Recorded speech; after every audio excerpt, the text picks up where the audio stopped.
Welcome to this week's Insights with Eric Hacopian. During last week's show, one of the comments that I made, which was about the need for a culture of competence and excellence in Armenia, drew a lot of questions and comments. So what I decided to do is to have this week's show be entirely focused about what a culture of competence and excellence would mean.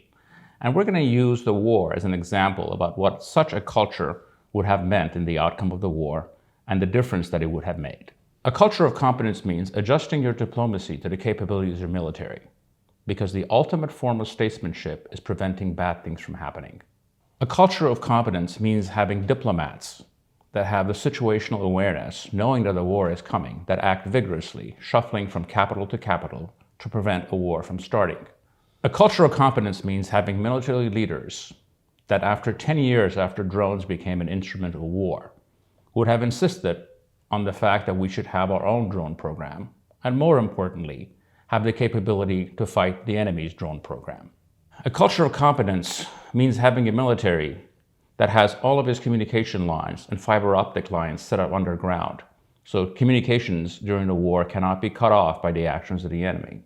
As we all know, lack of communication was one of the leading causes of our defeat in this war. A culture of competence means military leaders that can study a map and see that the enemy's likely breakout point was going to be in the south and in the Hadrut region, and take multiple steps to set up multiple lines in order to defend that region.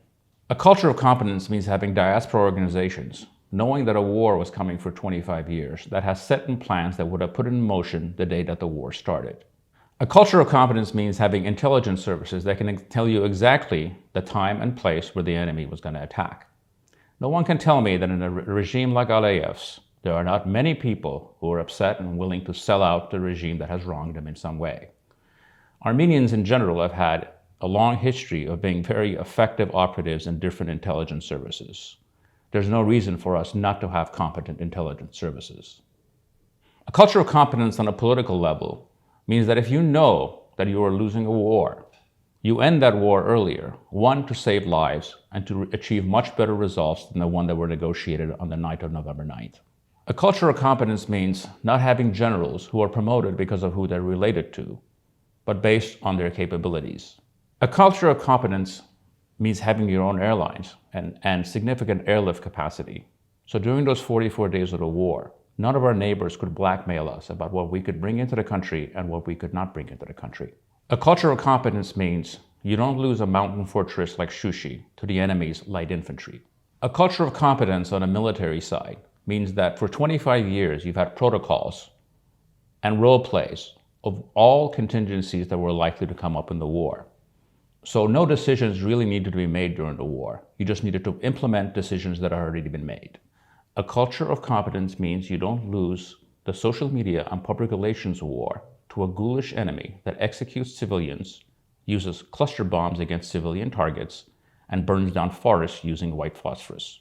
A culture of competence means you have a diaspora that has been focused for 25 years on building up the Armenian state and turning it into a functional institution that can actually look at the challenges its way and deal with them.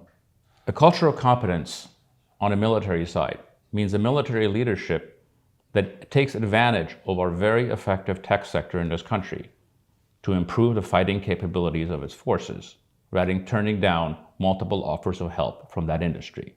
A culture of competence means studying and knowing your enemy. As the great philosopher Sun Tzu said, know yourself and know your enemy, and in 1,000 battles you will not be defeated. Did we really know ourselves? I'm not sure we did. More importantly, did we know our enemy? And I'm almost certain that we didn't. How many Azeri experts do we have in Armenia? And how closely were we following that society? I suspect that we were not. That needs to change. A culture of competence understands that tolerating corruption is the highest form of betrayal, and fighting against corruption is the highest form of patriotism. Most importantly, a culture of competence takes responsibility and does not look for easy answers to difficult questions. Despite all of our problems, let's not forget one thing, that we are a free people and we live in a free country. And what history has always taught us is that free people with agency always triumph over tyrants. And so will we. Thank you for joining us this week.